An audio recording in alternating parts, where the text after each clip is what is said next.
So apart from working out, what can I do to take care of my health? Now, there's so many things in a nutshell, and it also depends on what you are looking to achieve. And people that I work with, like yourself, it's either looking at aesthetics, so fat loss or building muscle, or strength and performance as well. For the aesthetic side of things, which we'll just focus on in this video, yes, let's say if you're in a fat loss phase, you could be doing your training on point, 3 days, 4 days, 5 days a week, whatever it's going to be. And your nutrition can be on point as well. By the way, nutrition is one of those answers already for that. But if you're not sleeping well, you could be not making progress whatsoever. So making sure you're getting enough sleep and quality sleep is a priority at all costs, okay? The bodybuilding lifestyle that I've lived for quite a while and will dabble in every now and then to do competitions once again. We are so drilled in on making sure all our key variables are in place for us to be efficient. And if you work with me, I want you to be efficient. So I want you to focus on these things holistically, rather than just your training and your food, getting enough sleep, knowing what time you're going to sleep, what time you're going to wake up, tracking your sleep if you can by using a sleep monitor. That's always an advantage as well. So sleep is another important thing to focus on. Getting at least 7 to 9 hours is kind of what is recommended. If you can function on 6 and you're recovering well, that's still fine by me as well, okay?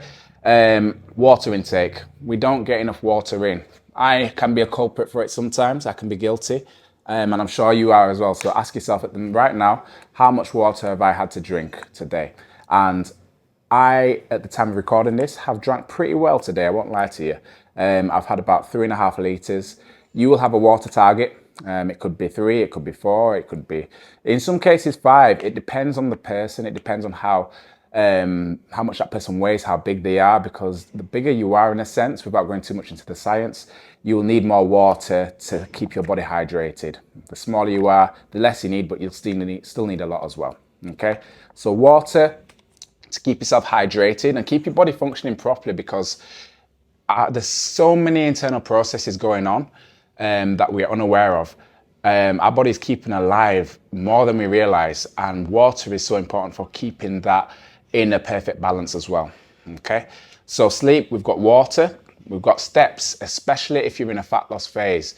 I don't want anyone coming into the gym, whether that's a one-to-one session with me, or if that's just you doing a training program online with me, and you're only doing those sessions and you're going back home and you just sat on the couch or sat at a desk all day. Because you could burn, I don't know, let's say 4, 5, 6, 700 calories in a workout, but you have this opportunity to burn so many more calories to help you lose body fat efficiently. Doing a 10K step count or step target would be so efficient and so beneficial to help you with that. So you can make progress by doing 4, 5, 6K a day as a target. In some cases, I have clients who love to walk on top of their training, and they are getting the best results. They are getting 12, 15, 18,000 steps, it depends, but we have to be realistic to know what you're actually able to do. So if you're someone who's actually sedentary, go for a walk at lunchtime. I guarantee if you have a good routine of that, that is going to help you holistically with your health overall, your heart health, your blood pressure, all these sort of things with stretching the legs out, on top of your aesthetic goals for fat loss too. And it's the same for if you're in a surplus where you're looking to build muscle tissue as well. You still want to get a good balance when you're getting steps in there as well, okay? But it's more important, especially for people in a fat loss phase. Stretching, making sure you are stretching. Yoga is so good. I don't do it all the time.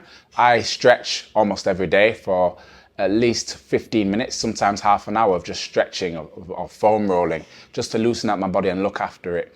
But if you can get into a habit of stretching regularly, aside from just your workouts, you'll feel a massive change with how your body feels with its mobility and flexibility on a day-to-day outside of the gym. And this is what it's about. It's not about feeling good inside of the gym. It's about helping you for your everyday life as well, okay? So you can never do too much stretching, which I'm going to talk about in another video as well. After that, just on top of consuming quality foods, we've talked about nutrition, get enough fruits and vegetables in. On top of that, if you want to supplement with vitamins, if you are deficient in anything like vitamin D or D3, some people are deficient in iron, women in particular, iron, folic acid and those sort of things as well. Supplement with omega-3s, omega-6s, vitamin B12, there's a lot of things we can add into the mix that are going to help with your overall health holistically as well. So these are things that you can do. There's more that I can add into the equation as well, such as stress management, helping with your mental health. What can you do to keep your body in a relaxed state? What things do you enjoy to do? Because a stressed body is going to be a body that doesn't make efficient progress.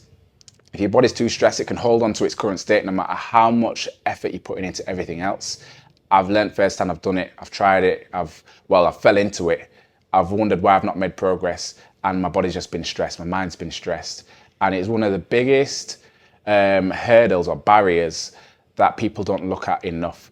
So figure out if you need to meditate, if you're in a good routine, anything you need to do, family time, whatever it is, make sure you track these variables and keep them as a priority every day. If you want to make the most out of your fitness goals and be efficient, like a bodybuilder in a sense, they're not the healthiest of people when they drop the body fat to such a low percentage, but the process of what they do and being accountable and having the actions in place and thinking about it every step of the way, every hour in a sense. I don't want to brainwash you and have you thinking too much about it, but when that becomes second nature and those actions are all implemented on point, guaranteed you will be flying. I'll tell you that for free.